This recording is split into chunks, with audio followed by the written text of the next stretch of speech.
Hello student, आज हम लोग सिविक्स में 25th चैप्टर की बात करेंगे। हमारी इसमें एक्सप्लेनेशन कंप्लीट हो चुकी है। हमारी जो है हिस्ट्री और ज्योग्राफी टोटल कंप्लीट हो चुकी है।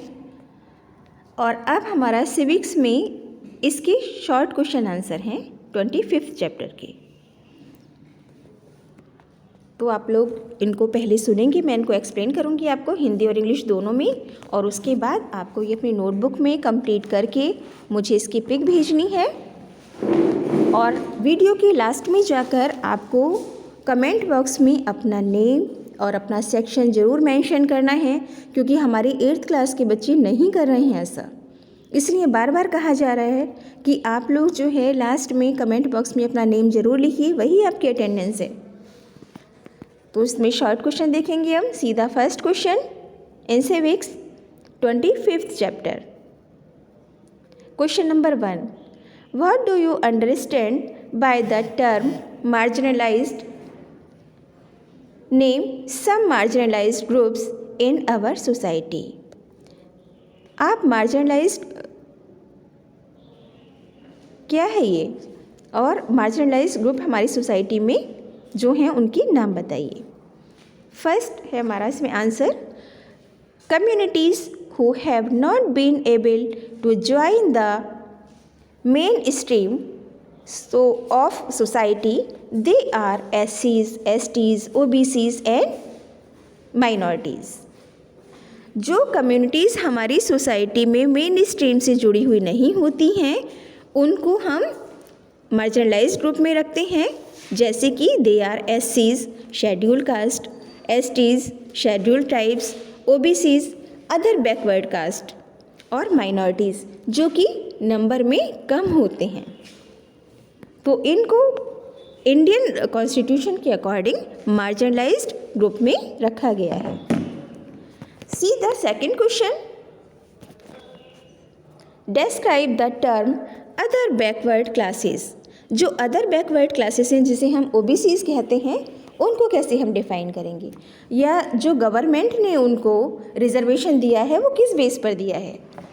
आंसर है इसका, groups which suffer from lack of adequate opportunity for development, जिन्हें की डेवलपमेंट की जो एक्यूरेट हमारी अपॉर्चुनिटीज़ हैं वो उनको नहीं मिली बैकवर्ड क्लासेस को ना। जैसे कि आपको मैंने चैप्टर में बताया था कि उनके घर बहुत अच्छे ज़्यादा बने हुए नहीं होते, एजुकेशन सिस्टम नहीं होता, उनके अर्निंग सोर्स कम होते हैं।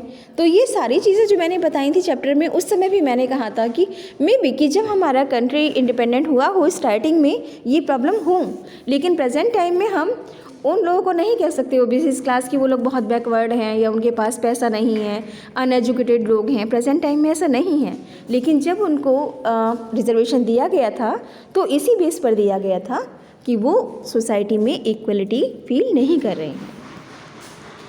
See the third question, name the law that protects the rights of the SCs and STs। उस लॉ का नाम बताइए जिससे कि हमारे शेड्यूल कास्ट और शेड्यूल ट्राइब्स की राइट जो है वो प्रोटेक्ट होते हैं, संरक्षित होते हैं। क्योंकि इससे पहले आप लोगों ने हिस्ट्री में पढ़ा हुआ कि उनके साथ अनटचेबिलिटी का बिहेव किया जाता था। See the answer, article 338 of the constitution, national commission of STs and STs। After independence जो हमारा कॉन्स्टिट्यूशन बना, हमारे कॉन्स्टिट्यूशन में आर्टिकल 338 है, जिसके थ्रू जो हमारे SCs हैं और STs हैं उनके राइट्स को प्रोटेक्ट किया गया। See the question 4, which two commission were set up for welfare of the OBCs। OBCs के जो उनके वेलफेयर के लिए, उनकी भलाई के लिए कौन कौन से कमीशन सेटअप हुए। See the answer, the first backward classes commission इन 1953। जो पहला बैकवर्ड क्लास कमीशन था वो हमारे इंडिया में 1953 को पास हुआ था। Second, the second backward classes commission इन 79। जो हमारा सेकंड बैकवर्ड क्लास कमीशन था वो हमारा 1979 को हुआ था। और इनका मेन मोटिव क्या था, इनका एम क्या था हमारी सोसाइटी में, जो ये इन लोगों के लिए कमीशन सेटअप हुए थी, इनका एम यही था जो बैकवर्ड क्लासेस हैं, जो अपने आप को सोसाइटी में पिछड़ा मानती हैं, बैकवर्ड मतलब पिछड़ा, कि उनको इक्वलिटी नहीं दी जा रही, उनको सोसाइटी में इक्वल लेवल पर नहीं रखा जा रहा।